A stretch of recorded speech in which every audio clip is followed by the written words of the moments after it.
let's just start off a casual conversation, Melvin. I think some of us are curious, right? In your earlier presentation, you were actually a prison warden. Tell us what happened. How did you get into that, and why that? Back then I was very young, so I was in my second year of my university. It was a private university. I need to pay for myself. And that was also the year that I met my wife. So I think it was like a combination of decision that I just wanted to have a stable kind of like occupation in order to go towards the next milestone. Yeah, and I chanced upon my cousin who is a prison officer, and then she recommended me to go for the recruitment, and I find that hey, it's actually pretty interesting. So I just signed up, and then I got in. That was also actually when I look back at connecting the dots. My first day in the prison officer training program. That was when I met Adrian, my business partner now. Yeah, so it's quite amazing how dots connected. Yeah, and that 3 years has been quite wonderful in the sense that I think I learned a lot of conversational skills and techniques because in Singapore, the prison officer kind of system is that you also need to learn counseling. Right. You need to learn how to read people. Right. You need to manage a group of inmates and help them with their rehabilitation. Right. So I think it was that 3 years was a very good training kind of journey for me. What are some of the lessons that you think has kind of shaped the way you started your paradigm shift for your business? I'm sure there's some impact, right? What are some of the lessons you learned from your stint at the prison?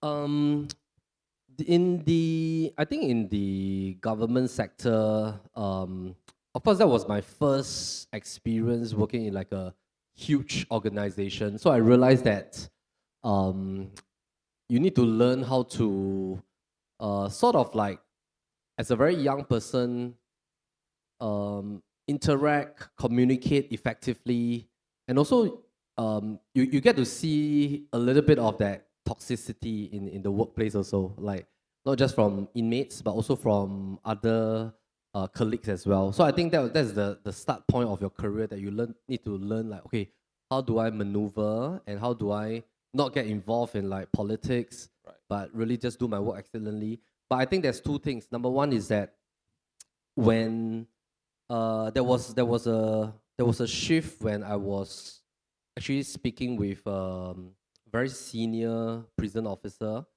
and the retirement age in Singapore is 50 years old. He's 49, and he was actually telling me that, hey Melvin, next year I'm going to game over already.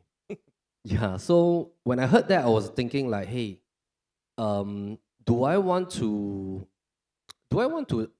utilize my time in an occupation that when I go back and tell my kids that daddy is going to game over, or do I want to tell them that I enjoy my work on a daily basis, I feel very passionate or excited about going to work on a daily basis, or do I want to trap myself in something that I don't really enjoy lah. So back then, that work to me was more on a training milestone. It's not so much of something that I was really passionate about.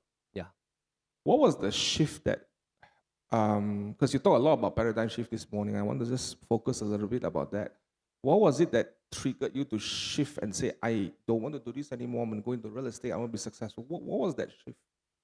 Back then I was young and I love doing sales, and I was just thinking about, what if I could really try out this industry.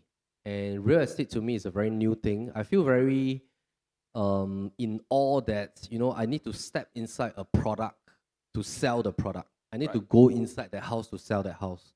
So I feel very intrigued by that idea, and also the fact that real estate compared to other products is very different. Is that the product is stuck in a place. Mm. So there's two ways of looking at this business. One, I can look for human beings to buy the product. Number two, I can go to the products and ask the people who own these products whether they want to sell or not.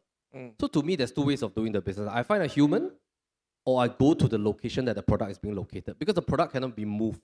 Mm. So I find that this is a very interesting business. Yeah, Mm. and that sort of intrigued me. Okay. Yeah. And in part of your intro video, you say you started with very small vision, transaction by transaction, house by house. What triggered you to change, to think about things differently, to really, what was the cause of this paradigm shift? So initially is that we just want to see how we can do the next home tour better for the current sellers that we have on hand. And then gradually, as we start to do that, we realize that as we are doing it, there's an opportunity for us to do it better and better each year. We also realize that there's so much innovation that can be done within a video content, and it can save a lot of people's time. It can create new solutions to obstacles. So, for example, in Singapore, a lot of people try to avoid buying penthouses last time. They also try to avoid buying ground floors. So there was a year in 2021 that we started a campaign to talk about how do you use space and the patio spaces in ground floor and penthouses. And we really went in to offer 5-6 different solutions on how to use the roof terrace, 3D images and stuff like that. And actually that created a new kind of, I think, new mind shift in buyers. And now in Singapore, I think we are looked upon as the go-to company that really knows how to hunt for penthouses and ground floors for buyers. And a lot of penthouse and ground floor sellers also come to us. So I think that was how we educated the public back then. And while doing the home tours, we also realized that there were certain pain points back then when we engaged with freelancers. Not that they were no good, it's just that we needed the speed and we needed to change things very quickly, and we need to innovate certain things within the video. So we started to hire our own in-house team. And while creating the team, we realized that it gives us a chance to build culture, build leaders, have our own set of SOPs, equipments, change totally how videos are being edited. Because in the past, I think videos are usually edited as a production chain. Somebody do the first draft, somebody do the motion graphics, color grading, subtitles until the end. But for us, we try to train everybody in the media team as a polymath. That means I can do start to finish. I can compartmentalize my skill. But if I need to complete a home tour, I am the master of that home tour also. So it also allows us to think of leadership, like how to grow people. So that was how the vision expanded. Like, no, it's not just about customers, it's also about how do we grow people within the team. Yeah.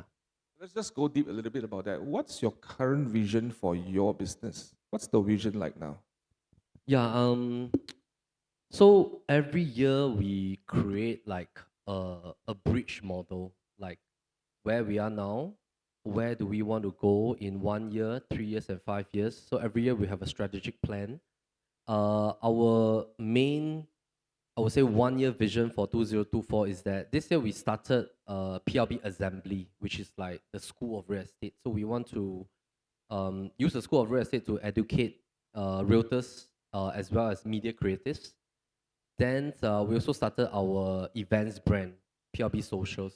And we believe that these two have a lot of different verticals that we can grow to really build a very trusted community. So I think what the market is lacking is that people wants to be part of a trusted community that they can ask a lot of things. They can be part of events as a school to come and learn. If they need to transact certain things, they can also transact. So our vision is really to create a trusted community. And when people think about real estate in Singapore, they will think about the PLB brand. So I'm going to ask a deeper question Sure. because you ended the conversation this afternoon about before lunch, and you said 80 years old, 84 years, right?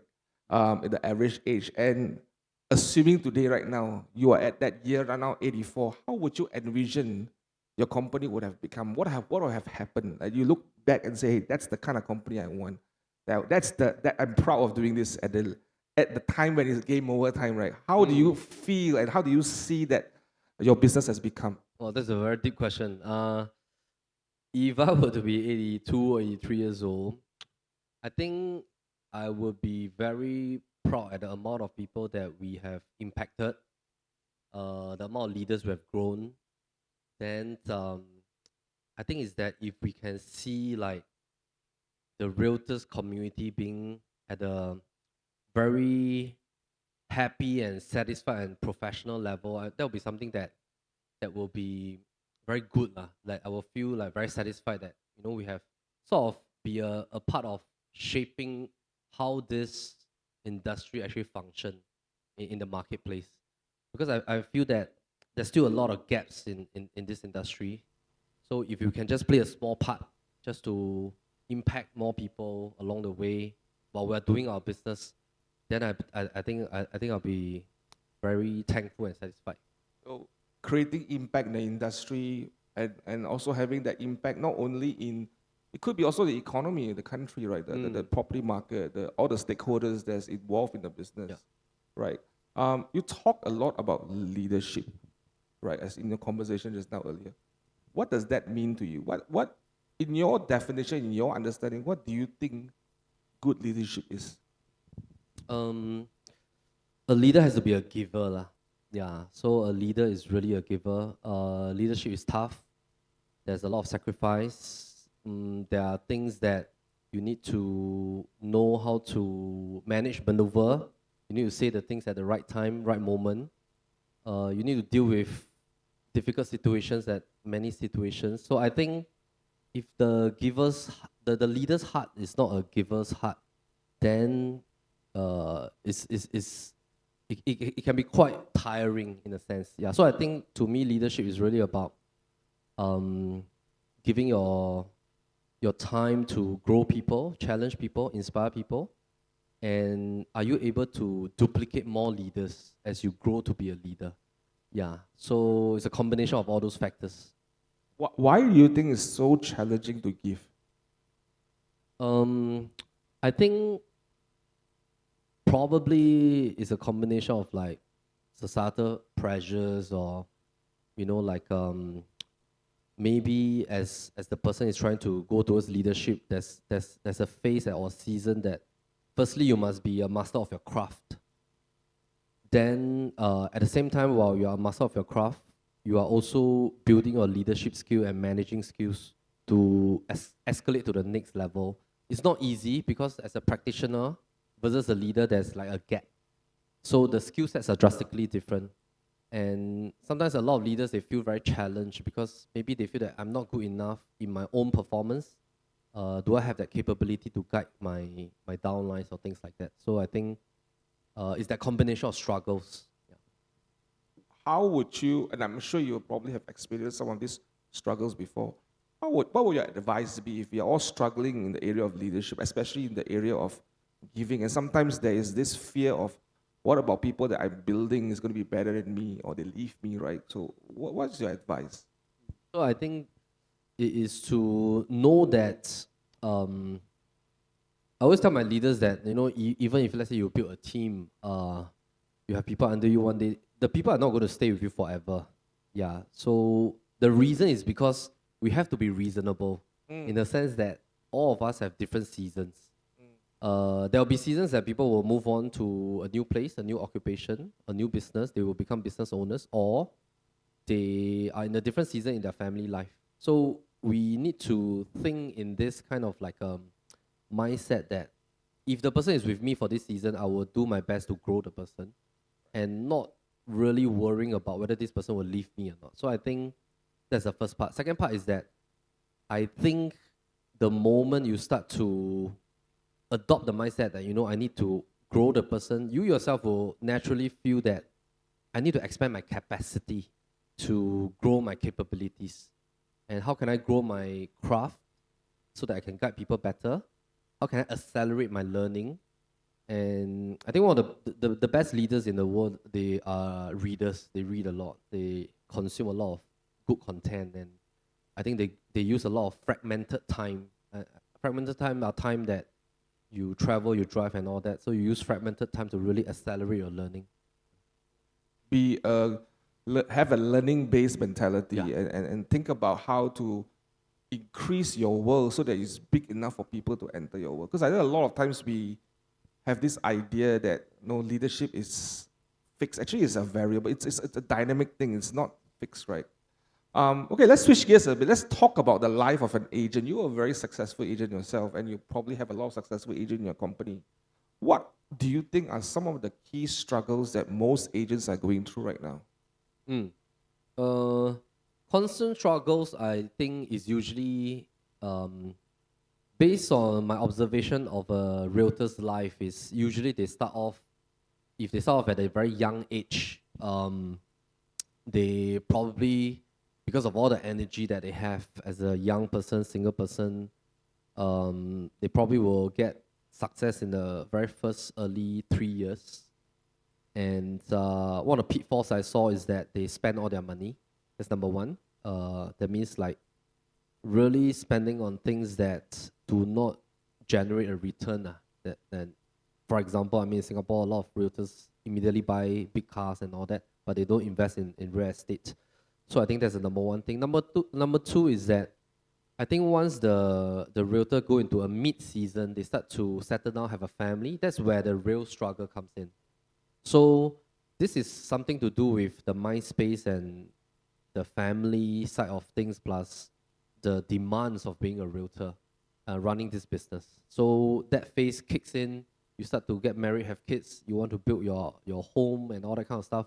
But at the same time, you struggle with that time balance. So if you don't practice time blocking, you don't have sort of like understanding with your partner how are you going to spend time together and yet manage your business, then that will usually create a lot of issues that I see. Then the third thing is that if the realtor do not constantly pursue building their personal niche and brand, eventually when age catch up, then they will start to feel that they get disrupted or they get phased out pretty easily, in the sense that younger realtors will come into the market. Younger realtors are more energetic. And then they will feel that, hey, you know, have I lost my value and stuff? But most of the time, it's not because they have lost their value. It's that they probably went through a phase that they were very successful, but now in the new season, a lot of customers that are ready to take action in their 30s, 40s, they don't know about them. So which is why we keep advocating that you have to build your niche on a very consistent basis. So you talk a lot about being a transactor and being a consultant, and I do 100% agree with you right now. I think being a transactor is, to me, has the lowest value, and totally it will be irrelevant very soon. And I think in some markets it's probably irrelevant.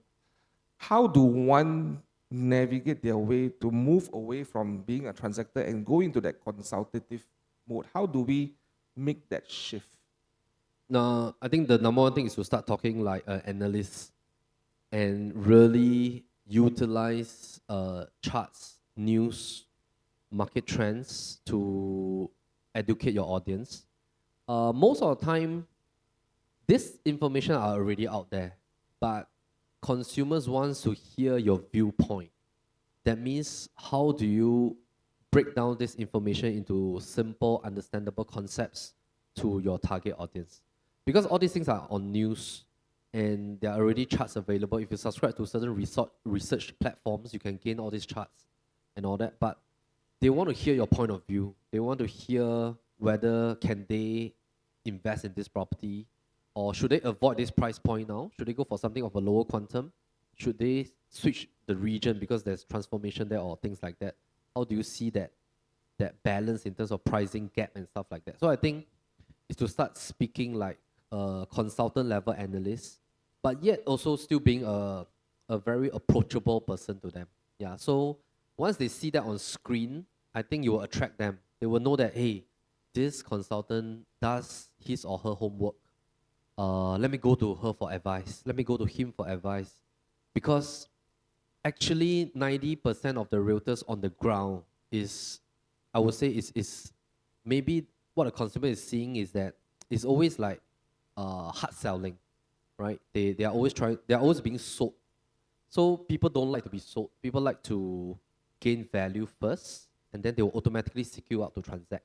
Right. They want to be empowered so that they can make a decision, and the reality is whoever is able to empower them gets the business. Yeah, and when you're advising, so Jonathan, you're certainly right. Like talking about empowering, right? Because as you're empowering the consumer with your viewpoint, your analysis, this is considered the realm of subtle marketing already. Yeah, you are subtly marketing your authority.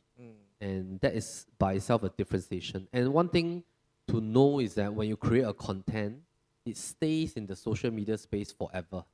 It's a 24/7 content. Once you create a year of content, this content is there forever. You don't have to do it again. You can just consistently build newer and newer content. And there's one thing to note is that do not feel that you shouldn't talk about previous content that you created, because there's this thing called the moving parade in advertising rule lah. So advertising world, there's this thing called moving parade, is that every moment and every day, like we are speaking now, there's somebody in Malaysia that has just decided to buy a property, and they have not been watching any property content. Maybe today the person just proposed to the spouse only, let's get married and buy a property. And tomorrow they start to go into TikTok, YouTube to find real estate content to learn. So if you are not there, you don't create content constantly, they cannot see you and cannot catch you. So there are new customers every day, actually. We call this the moving parade theory. So once you start to go into this space, you create content, it's important to be consistent. Yeah. Now, whatever you have just said, to some of us, it's pretty overwhelming. I mean, it's a huge paradigm shift. It's a huge move away from what we do day to day, right? A lot of agents, my observation, they hang banners, they go on in the portals, they put advertisements, and a lot of times they sit down and wait for people to call them, right? How do I now change my mindset? Because it's challenging, right? It's a behavior change, right? It's a mindset change. What's your advice for them to start changing that mindset? I think the best way is to try first. You don't have to instantly cut off everything that you're doing. Like posting on Property Guru has its function of attracting buyers to your listing. That is a function, but it's not a function of generating new seller leads on a genuine level. Because the important thing is that when you create content and the seller gets attracted to you, the seller already has seen your capability in doing a home tour. So in and of itself is already a demonstration of your authority level that you are the one of the person that they can consider to sell their home. So you already win that authority level by about 50%. So Property Guru have a different function. It attracts buyers to your listing to sell the home. That you should maintain. But creating content is to firstly sell the home better. And the side effect is to also, when you do it well, new customers are attracted to you. So I think the best way is to try and don't think too much. Give yourself like 6 months to a year. Tell yourself that, okay, even if I try and there's no result, at least I know that I have learned a new skill, to learn how to speak to the camera, to speak to the audience, and it trains my mind to speak what I already know. Yeah. And I think it's definitely worth a try. How many of you are learning something today? Are you learning something today?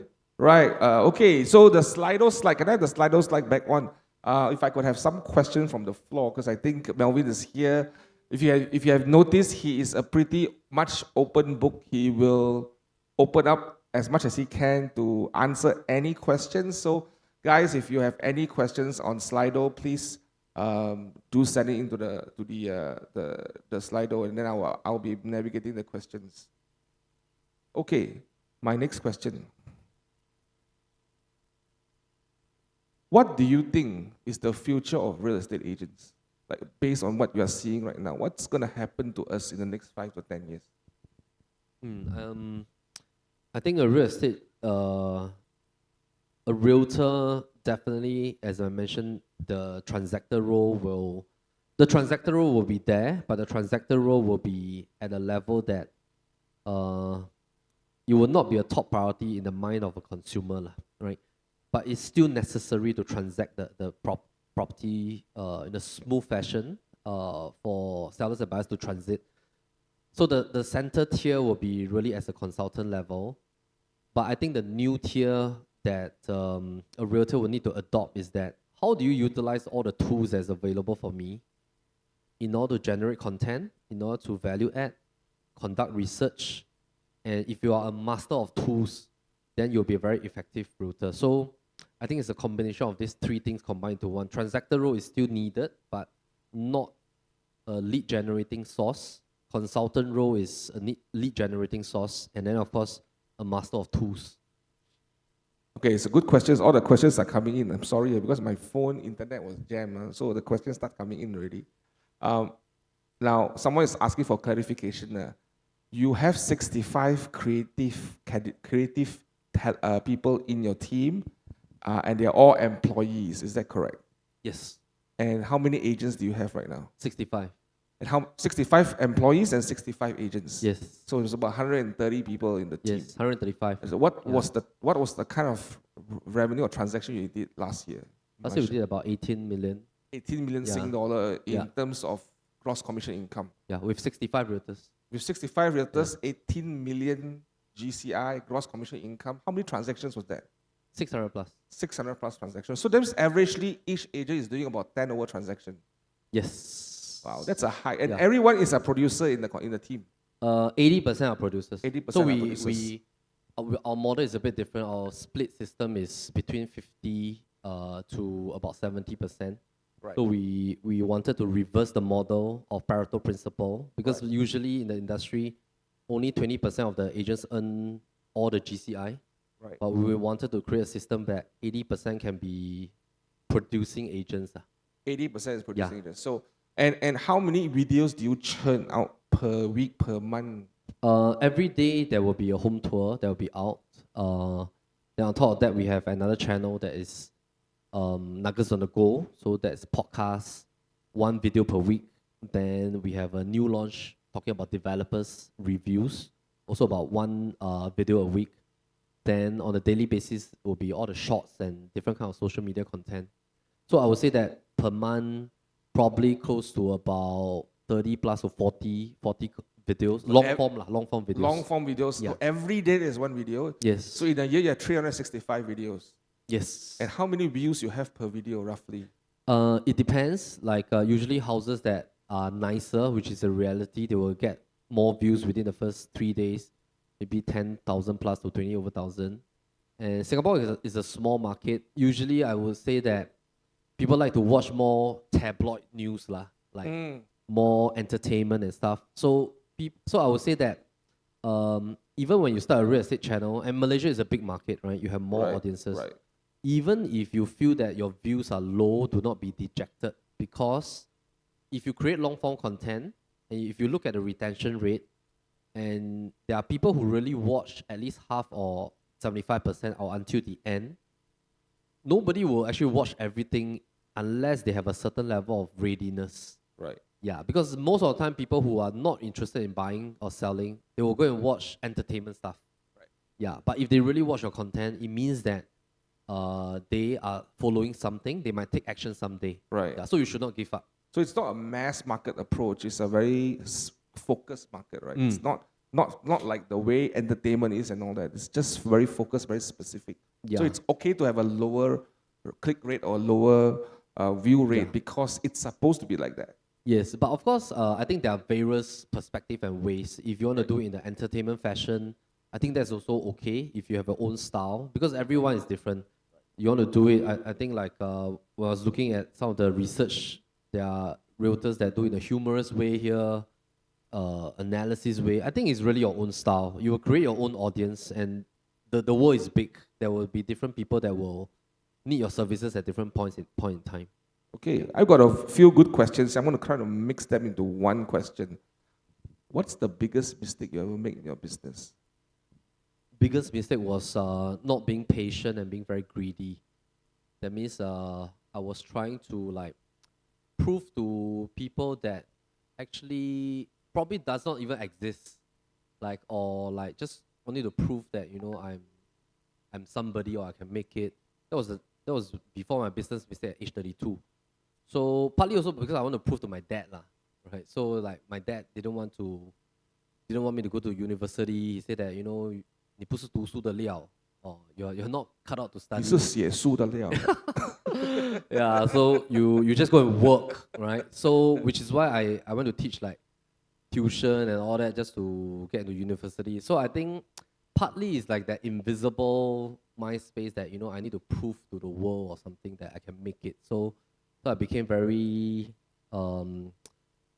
greedy in the sense that because I want to prove to the world, I just want to close deals. And I don't care about the human being behind the deal. So I just want to close one deal and move on, close one deal and move on. Then I don't really care about the relationship. So I was looking at the customers really like an object, not a human being. And that was when I realized it was the biggest mistake because this whole business is about relationship.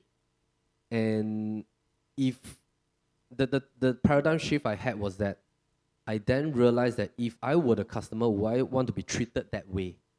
Yeah, how would I want my consultant to treat me? Do I want to have that kind of experience with this realtor? Yeah, so I think that was the biggest mistake when I was before 32.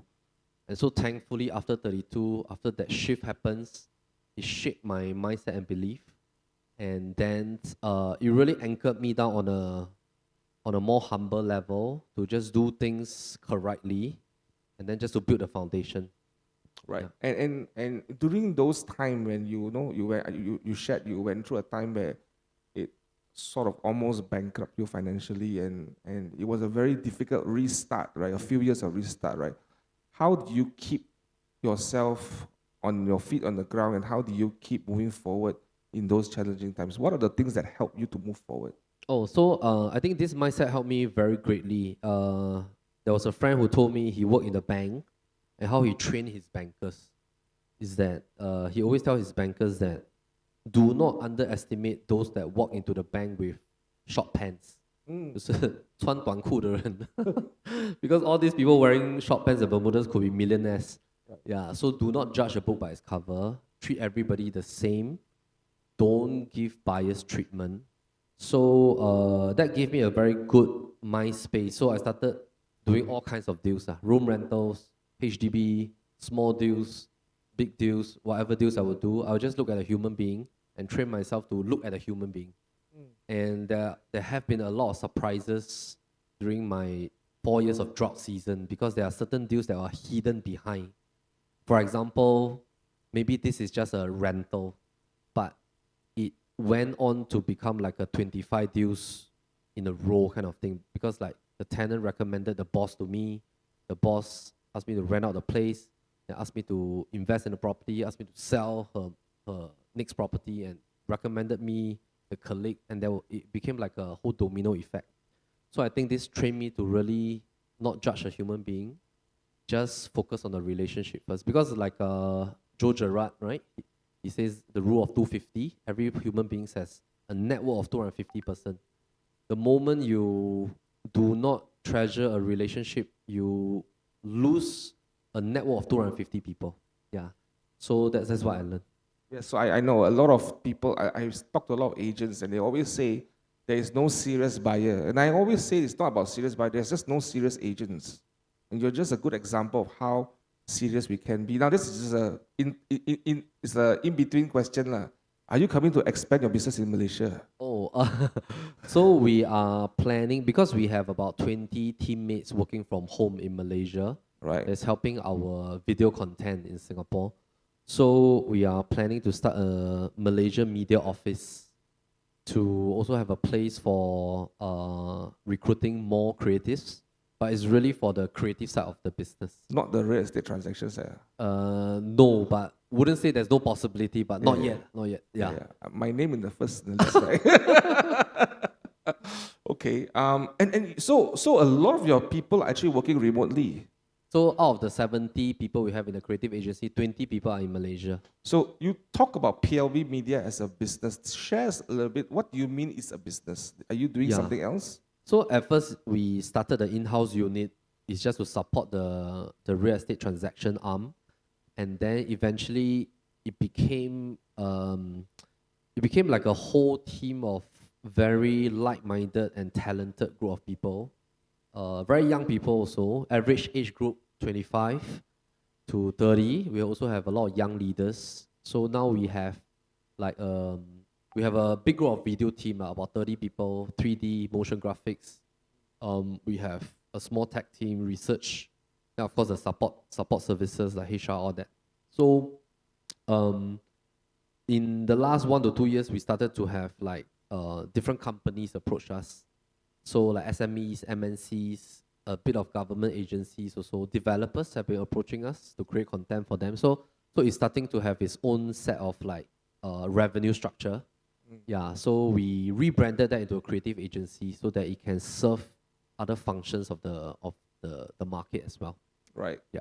Now, just switch gears a little bit. You been observing Malaysia a little bit, maybe not as detailed as in Singapore. What do you think is our main opportunity as a real estate agency in Malaysia? What do you think is the opportunity? I think this is at a stage that I mean I'm not an expert in the Malaysian market, but just based on some of the research that our team has provided me with, and we look at some of the articles, the probably like realtors are worried about the regulation structure. So I would say that do not wait for regulation to happen. Make use of your best time now to see how you can actually stand out from the crowd.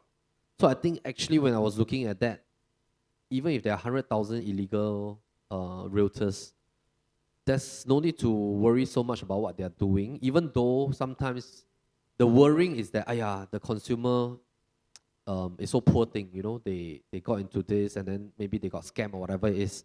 But I think the important thing is that this is actually the best chance to stand out because you can promote professionalism, you can educate consumers that as a licensed realtor, what do you all go through in terms of training, what kind of research, what kind of tools do you have to empower the consumer. So I think it actually is a very good pivotal point to stand out using social media and content. Yeah, so back in the times, 16 years ago, there were 2 years that I was a realtor without regulation. I can feel it because there were a lot of very cowboy agents that has no license. But I think end of the day, as long as we stand out from the crowd, then it becomes clearer to the audience. Right. Awesome. Okay, there's a question here about lead gen funnel. Like everyone sees the videos, right? But how does that turn out to a sale, right? How do you guys manage that lead funnel? So there are a lot of different kinds of videos. Of course, the first one that you should create is the home tour video. Home tour video, when you create, you must be very careful. That means when you create a home tour video, you must not have the underlying motive to want to get more business.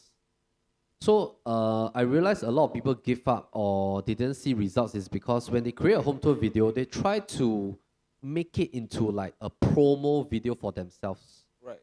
Yeah, but the real intent of a home tour video is to sell the house. So the moment you start to create a solid home tour video to really help your seller to sell the house, I think naturally the positive side effect is that other sellers, when they see how excellent you are in delivering this work for your current seller, you don't think so much about whether my home tour can get new business or not. Actually, you don't have to worry about all that kind of stuff. You just focus on selling this home well. Then it will naturally send out a positive effect to attract not just other sellers in the same condo or same landed zone, but when buyers see that, they will also see that, wow, this guy or this lady can present and talk about the obstacle in the house, give me solutions, talk about the facts, the analysis of this neighborhood or this home. I want to buy this home. Or even if I don't want to buy this home, but I want to buy something, I want to sell something, I want to talk to this person. So I think just focus on doing the work for your current seller first. Right. Then just keep doing that. The positive message will be sent out naturally. So how do you manage the leads that comes in then? So it responds on you. Does it interact with you on the YouTube channel itself, or they call you through your hotline when you advertise the number? So of course, like if it's on a YouTube platform or other platforms, our listing manager, so I don't handle the leads now directly. So the listing manager is in charge of the listing. Their contact numbers are there, the WhatsApp are there, our hotline is there. We also create landing pages for every listing. So they will go to the landing page. Then once they go to your landing page on your website, Register. their Google Meta tag will get Right. Registered. Right. You can retarget them as well. Right. Yeah. So that's how we use, even for listings, we create funnels for every listing. So just now the 66 funnels I talk about are lead gen funnels. But on top of that, every listing we have their own funnels. Yeah. That's the follow-up funnel. Yes. Right. And how tight are you on this? Like, how do you set a system to kind of follow through with this so that no leads drop and no leads are kind of missing? So last time I used to handle everything myself. Now, of course, we have a performance marketing team. We also have a customer experience team. They will handle the inbound leads. We call inbound leads. They will funnel that to our listing managers. Leads that come in gets funneled to our section leaders. We call them section leaders. Then the customer experience team will fix up appointment for presentation directly with the customer. Then our sales team with the section leader will go and meet the customer to do the pitch. Right. Yeah. So everything is handled in a systemized fashion now. Right. Yeah. In the past, I used to be the lead allocator. Right. So the lead comes in, they will inform me. I will decide who to pass the lead to. Right. But now it's more delegated. It's automated, or there is Yeah. a human being managing it right now? Automated with our web base. We also have certain functions that we get vendors to help us to build. Right. Like in terms of like the backend automation system. We also recently launched our own CRM. So we spent about 1.5 years to build it. It was quite painful. Right. So it was being launched already. So now I think it's a combination of humans and tech. Right. Yeah. Okay, so another interesting question here, a little bit different about people. Let's go back to the people side. How do you, because you have 65 agents, right? I'm assuming everybody it's knocking on the doors and wants to join you, right? How do you select the right talent to be part of the team? Oh, actually, the contrary is true because in Singapore, the 90-10 model dominates. So most realtors are in the 90-10 model. They are running a self-employed model by itself. So our model, because it's on the flip side, because we provide a lot of support, media, videos, we also grant leads for our realtors. So we run on a shorter split, right? 50% to about 70%. Most of the people that are attracted to us are people who like the culture. They like to work in a team-based concept. And they value a lot on sharing. That means like really, perhaps they've been in a team that they go into a training session, but when they walk out, they feel that there's no real sharing.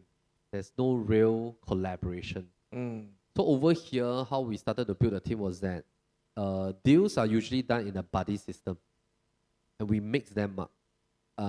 We try to create that real collaboration in real work, so that people break through the barrier of seeing each other as a competitor. That means they really share their knowledge. So over here, I think thankfully over the past years is that when our teammates share about knowledge transfer or just giving advice and stuff, they are really happy to see the other teammate close the deal, even though they get nothing. Yeah, even sometimes our home tour presenters, they are presenting for homes that are not even their listings. So that's how we try to break through the non-sharing culture in the marketplace. And talking about the interview process, usually we have like a 3-step process. Number one is that we get candidates to send in a video first, introducing themselves with 10 questions. That is to allow us to see in the first place, does this candidate dare to even break through themselves to take a video? Number two is that they come for our seminar. Number three, we do a one-to-one interview. We use certain tools like DISC and stuff like that. Then situational questions recently we adopted. So we're still, of course, refining over the years. Yeah, but that's generally how we interview. So give us an idea, how many people would apply on a monthly basis and how many would you accept? Usually, let's say on a month-to-month basis, there will be people writing in, maybe about 20 people. Then there will be probably half of them are willing to send videos. Then they will come for the seminar. Then usually we take in about 3 to 4, or sometimes maybe just 2. Yeah, because our model is different in the sense that once they come in, the rest of the team will start to train them. So they have a 3-month orientation program. We want to make sure that we don't get in the wrong type of mindset people, because it's going to tap on the team's resource. Yeah. Right. So the team is also sort of like the eyeballs lah. They also want to make sure that the next teammate coming is like a potential teammate that is aligned one. Right. How do you set that kind of culture in the office? How do you kind of protect the the culture of the company? What is it that you do that everyone kind of come to some alignment on some agreed values, some agreed perspectives, right? How do you do that? Not easy. A lot of over communication. So it's not perfect because over the years we are still learning and adapting. So I think the huddles, the town halls, over communication helps, and sharing transparently like why we do certain things. So I like to share with the team like why we do certain things, and sometimes we also teach them how we run our business from a business owner's perspective, so that they gain alignment and understanding. And I think I also share with them that whatever we are doing and practicing, we are very happy to share with you how we run it, because if you can see this, you are learning two things at the same time. Firstly, how to build a business. Secondly, how to build your own business. So and sometimes people will challenge me like, hey, like, Melvin, why you always share everything? I said, and initially I told them, last time when we started home tours, people also asked us the same question. Why you do the home tours like that, then people can copy you? Then when we do educational videos, they also say, why you share so many things, people can copy you, or you spoil market. But actually, information is actually everywhere already. It's about how you weave in your viewpoints, make it simple, share in your own style.